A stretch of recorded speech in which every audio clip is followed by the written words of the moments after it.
자, 오늘은 2024년 11월 수능 수학 확률과 통계 25번 문제를 분석해 드리도록 하겠습니다. 자, 이번에는 이제 정규분포가 나왔죠.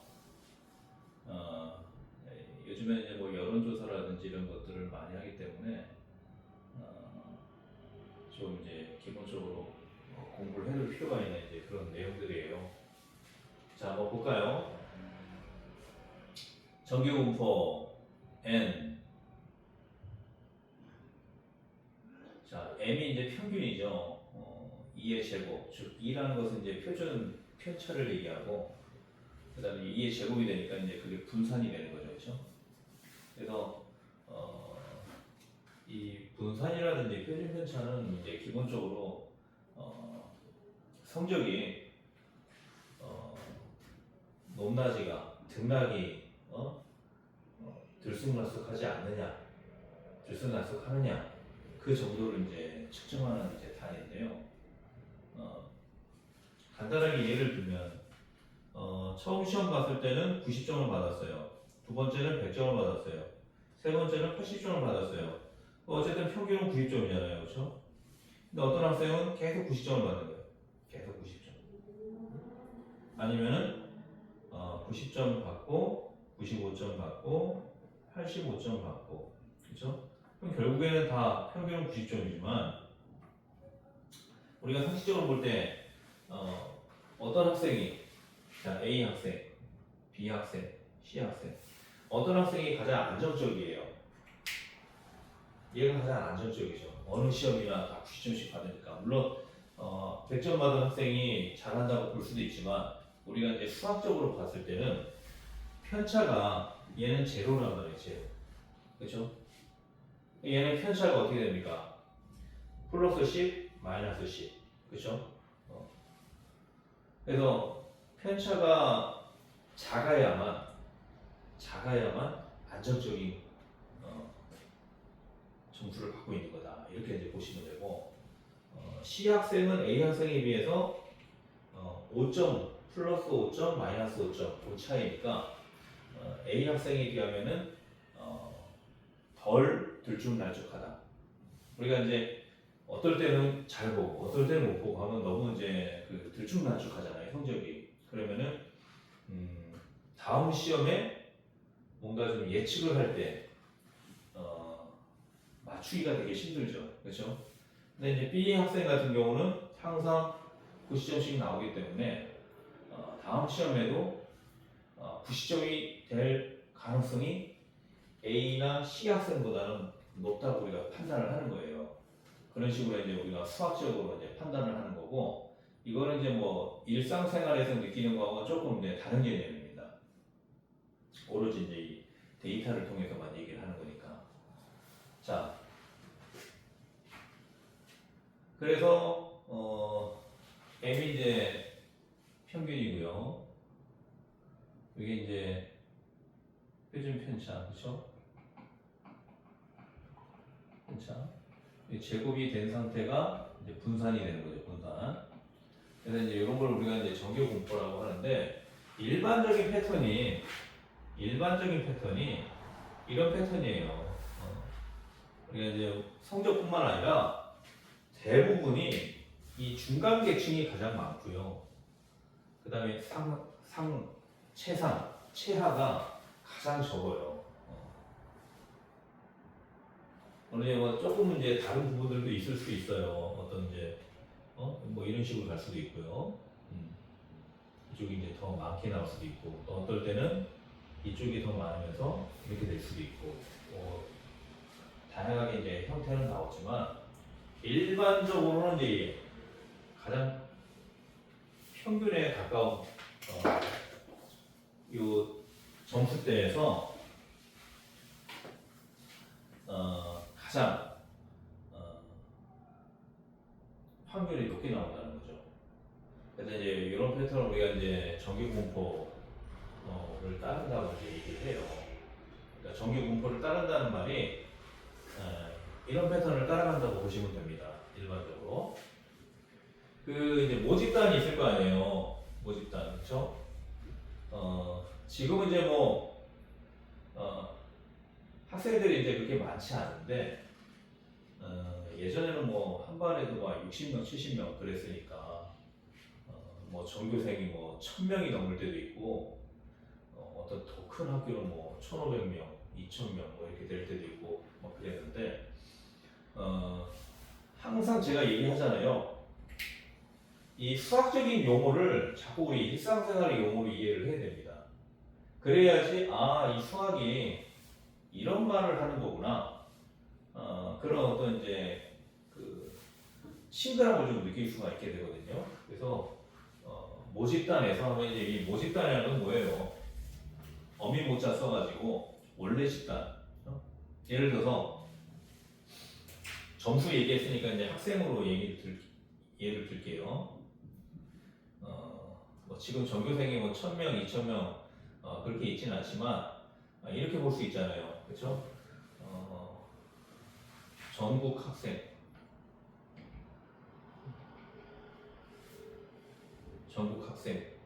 예를 들어서 10,000명이다.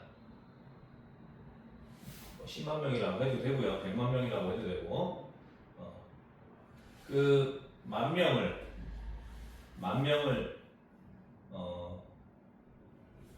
점수를 매겼더니 그 데이터가 나오면서 평균이 딱 나올 거 아니에요. 그렇죠? 근데 크기가 256인 그 1만 명을 일일이 또 전화해서 확인하고 하기가 힘드니까 256명만 추리는 거예요. 추출 256명만. 그러면 이 10,000명에 대한 평균, 실질적인 평균하고 256명만 추출한 그 평균이 다를 수가 있죠. 왜냐? 예를 들어서 뭐 전국 학생 평균이 70점이라고 할게요. 70점. 그런데 무작위로 추출을 하는 거니까 공부를 잘하는 애들만 추출을 하게 되면 어떻습니까? 평균이 높게 나오겠죠. 뭐 80점이나 90점으로 그렇죠? 근데 만약에 공부를 못하는 아이들만 추출해가지고 무작위로 추출했는데 공부 못하는 애들만 이렇게 추출이 됐다. 그러면 어떻게 되는 거예요? 평균이 40점, 50점 이렇게 되는 거죠. 그렇죠? 그럼 그걸 가지고 우리가 이 전체 그 학생의 평균이 70점인데 70점을 예측할 수 있느냐? 예측 못한다고 말할 수 있잖아요. 그렇죠? 그런데 일반적으로 잘하는 애들만 추출하는 거나 못하는 애들만 추출하는 거나 그것보다는 그렇지 않은 확률이 더 많다는 거죠. 많기 때문에 256명만 추출해서도 얼추 70점에 가까운 그런 이제 그 평균을 낼 수가 있다. 근데 이제 여기서 뭐라고 말할까요? 여기 신뢰 구간 얘기가 나오거든요. 신뢰 구간, 신뢰도 95%. 이게 무슨 얘기냐면은 자, 일단 여기까지 읽어볼게요. 표본을 이미 추출하여 얻은 표본 평균을 이용하여. 그러니까 256명에 대한 표본 평균이 있겠죠, 그렇죠? 이걸 우리가 이제 m이라고 하지 않고 x바라고 해요. x바. 요거는 이 표본에 대한 평균이에요. 그러니까 아까 말한 대로 얘가 40점이 될 수도 있고 50점이 될 수도 있고 또 70점이 될 수도 있고 80점이 될 수도 있고 잘하는 애들만 뽑으면 그렇죠? 다양하게 나올 수 있다는 거예요. 표본 평균이 그렇죠? m에 대한 신뢰도 95%. 자, 일단은 정답은 m이에요. 70점. 70점이 정답이 나와야 되는데 뭐 40점이 나올 때도 있고 뭐 80점이 나올 때도 있고 운 좋게 70점이 나올 수도 있고 근접하게 이렇게 이제 나올 수도 있는데 그 m에 대한 신뢰도 95%의 신뢰 구간 우리가 이제 95% 신뢰 구간, 뭐 99% 신뢰 구간 이렇게 나오잖아요. 그렇죠? 그러면 이게 무슨 얘기냐면은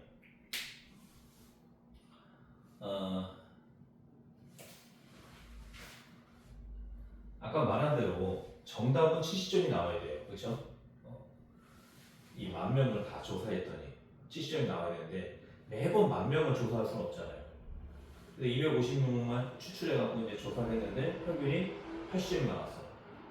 그럼 이게 원래는 70점인데 70점이 나와야 되는데 80점이 나오니까 10점 차이가 나잖아요. 근데 예를 들어서 71점이 나왔어요. 아니면 69점이 나왔어요. 이러면 어떻게 돼요? 이 70점에 대해서 근접한 값이 나오는 거죠. 그렇죠? 근접한 값이 나오는 거예요. 그러니까 95% 신뢰 구간이라는 게 뭐냐면은, 자, 99% 신뢰 구간이라는 게 뭐냐면은, 예를 들어서 70점이 나와야 되는데 68점이 나왔어요. 72점이 나왔어요. 여기까지는 괜찮다는 거예요. 그러니까 원래는 70이 나와야 되는데 실질적으로 70을 맞추기는 힘들어요. 256명이 요 10,000명하고 똑같은 그 성격은 아니니까 72점이 나올 수도 있고 68점이 나올 수도 있다는 거예요. 그럼 여기까지만 돼도 일단은 신뢰할 수 있다는 거예요. 99%는 뭐냐면요, 조금 더 범위를 확장해서 74점, 뭐 66점, 좀 범위가 더 넓어지죠, 그렇죠? 범위가 좀 넓어져요. 범위가 넓어도 그거를 포함을 하겠다는 거예요. 신뢰 구간이고.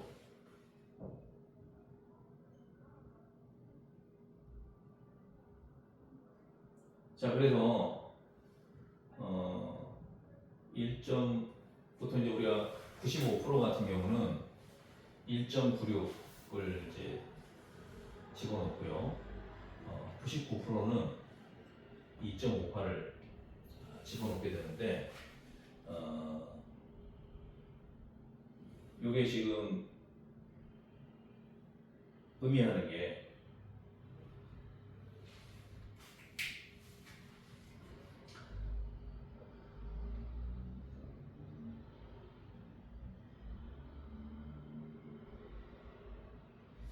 자, 제가 이걸 조금 잘못 설명을 드렸네요. 잘못 설명을 드렸어요.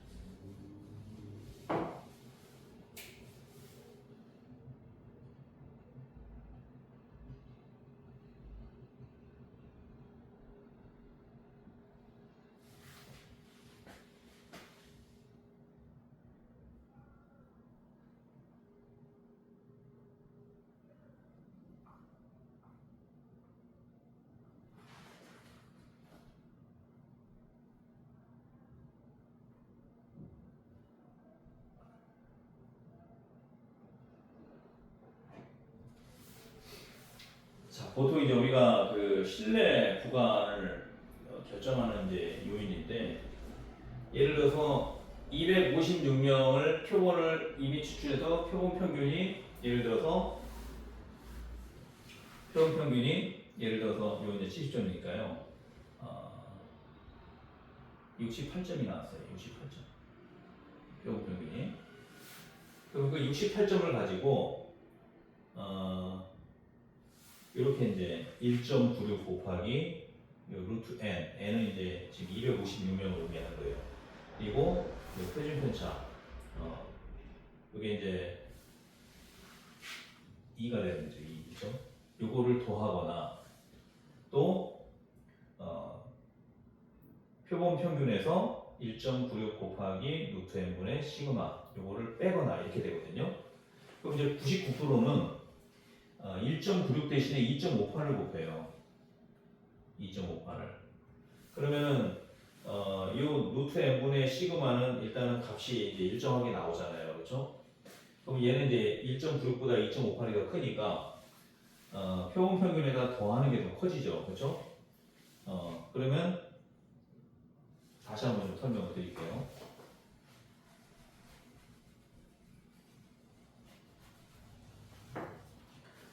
자, 95% 실내 구간, 99% 실내 구간, 99%도 문제가 나올 수 있으니까 같이 병행해서 설명을 드릴게요.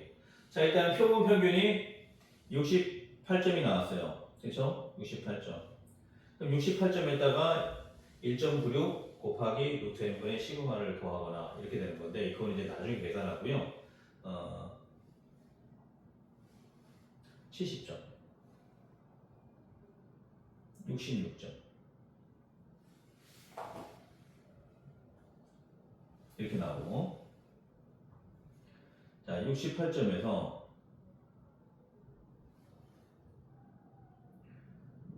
72점, 64점. 자, 이게 이제 실내 구간의 의미인데 95%보다 99%가 범위가 더 넓죠. 그럼 우리가 이제 이 관역을 생각하시면 돼요. 관역. 양궁에서 관역이죠. 관역. 그렇죠? 관역.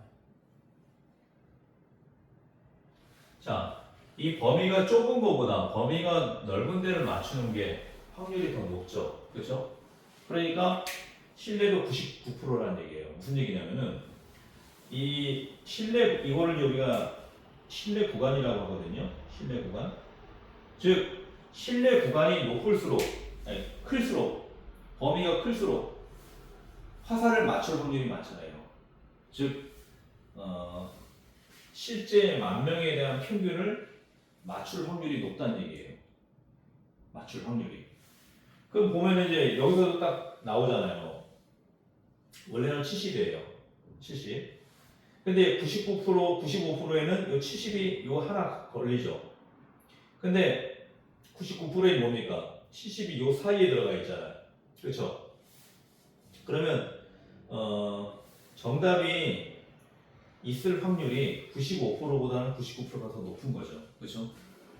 그래서 우리가 실내 구간이 넓으면 넓을수록 맞출 확률이 많다. 그거는 양구이라든지 뭐 사격이라든지 그런 거를 이제 같이 비유해서 보면 됩니다. 그래서 실내 구간이 95%냐, 99%냐, 이거는 99%일수록 맞을 확률이 많다. 그렇게 보시면 됩니다. 95%도 이제 높긴 높은데 어쨌든 5%는 안 된다는 거잖아요.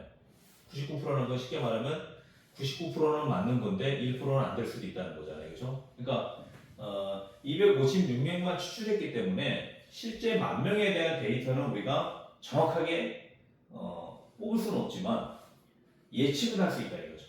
256명 했더니 평균이 64에서 72, 아니면 뭐 95% 했더니 66에서 70 이렇게 나오더라. 그럼 대략 한 이 정도 나오겠구나. 이렇게 어느 정도 감을 잡을 수 있다는 거죠. 그래서 우리가 이제 뭐 지금 이제 매번 무슨 조사를 할 때마다 전 국민을 상대로 다 일일이 전화하고 확인하고 하려면 다 너무 힘들잖아요. 그렇죠? 그러니까 거의 다 이런 식으로 해요.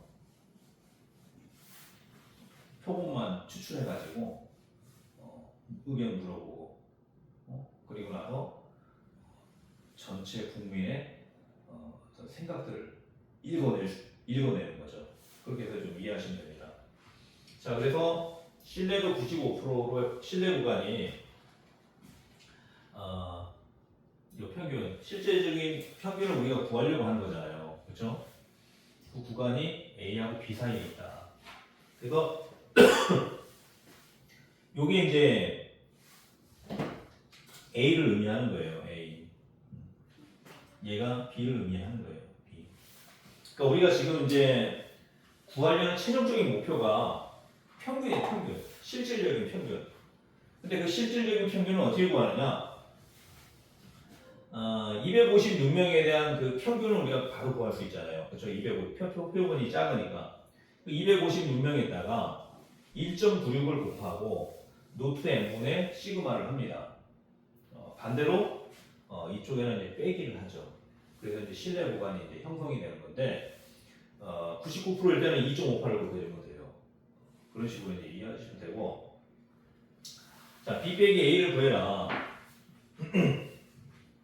결국에는 실내 구간을 이제 구하라는 얘기인데, 요거 보시면 알겠지만은 X가 X가 공통이잖아요. 그러면 B에서 A를 빼면은 X바는 없어지죠. 그렇죠? 1.96 곱하기 루트 n분의 시그마가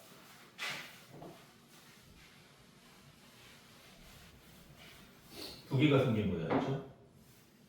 2 곱하기 1.96 곱하기 루트 n분의 시그마가 실내 구간이 되는 거예요. 실내 구간. B 빼기 A가 돼요. B 빼기. 그렇죠? 이해되셨죠? 근데 이 공식 이제 외워두셔야 돼요. 그래서 우리가 이제 이 최종적인 거는 뭐예요? 전체 국민, 여기 전국 학생의 평균을 구하는 거거든요.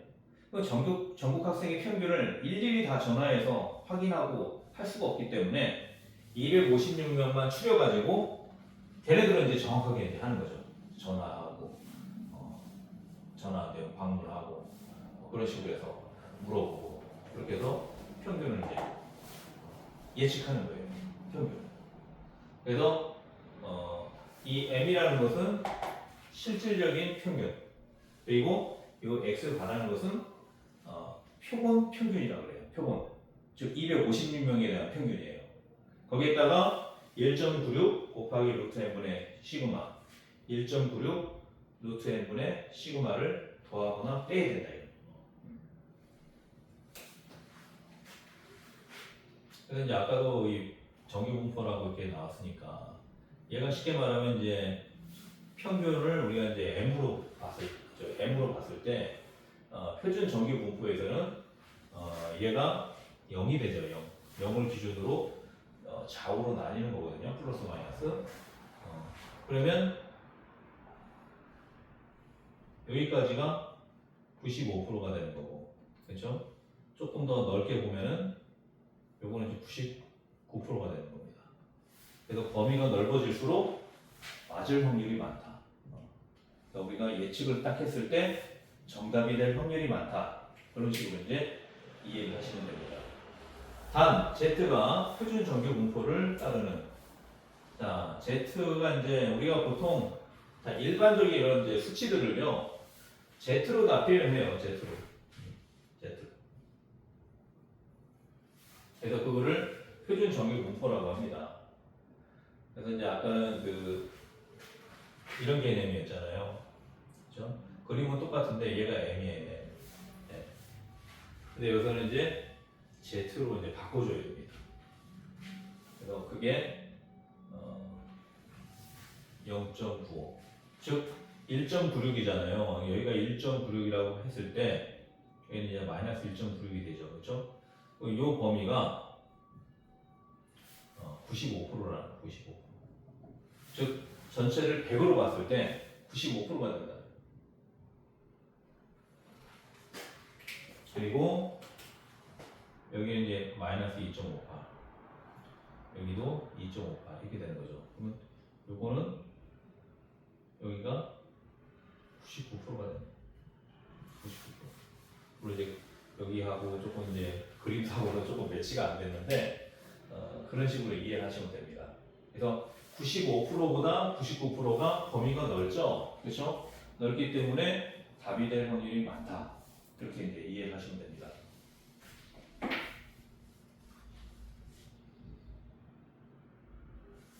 그리고 Z가 1.96. 이게 이제 이런 말이죠. 1.96에서 마이너스 1.96 사이에 있을 확률이 95%, 0.95라는 거예요. 그러니까 이 Z 기준으로 봤을 때 마이너스 1.96에서 1.96이 차지하는 범위가 0.95, 즉 95% 그런 이제 의미로 보시면 됩니다. 그래서 요거는 이제 우리가 다 알고 있는 멘트이기 때문에 크게 의미 있는 말들은 아니에요. 단지 이제 기존에 우리가 알고 있는 것들을 이제 다시 한번 좀 확인시켜주는 그런 역할을 하고 있죠. 만약에 이제 99%의 이제 신뢰 구간이 뭐 나왔는데 99%로 어떻게 구해라 그러면은 얘가 2.58로 바뀌는 거고, 그렇죠? 그리고 이게 이제 0.99로 바뀌는 거죠. 요거는 이미 이제 다 이렇게 문제에서 나오기 때문에 그대로 이제 적용을 하시면 돼요. 근데 결국에 이제 요거잖아요. 요거 구하라는 얘기예요.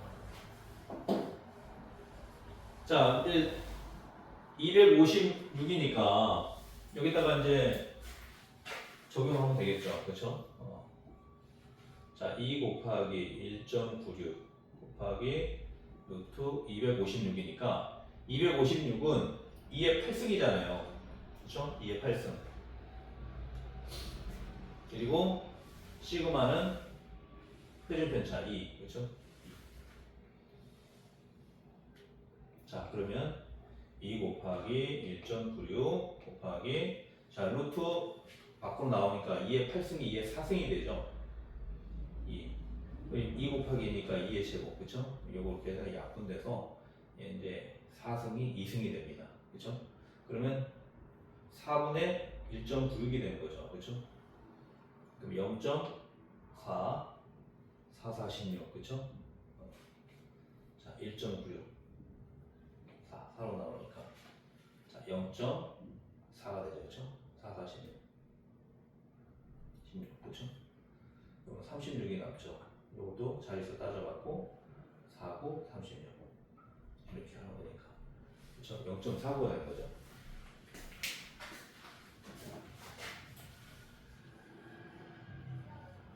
자, 어려운 문제는 아닌데 지금까지 이제 23번, 24번, 25번 다 공식만 알면 충분히 풀 수 있는 문제잖아요.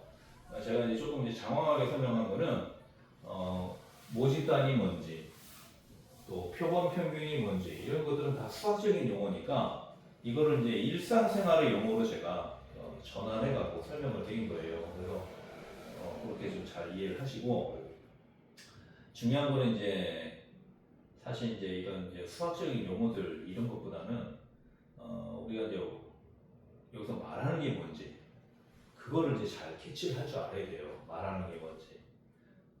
그래서 그런 이제 일상생활의 용어로 바꿔서 이해를 하면은 훨씬 수학이 재밌게 느껴진다. 이렇게 좀 말씀드리고 오늘 강의는 여기까지 진행하도록 하겠습니다. 고맙습니다.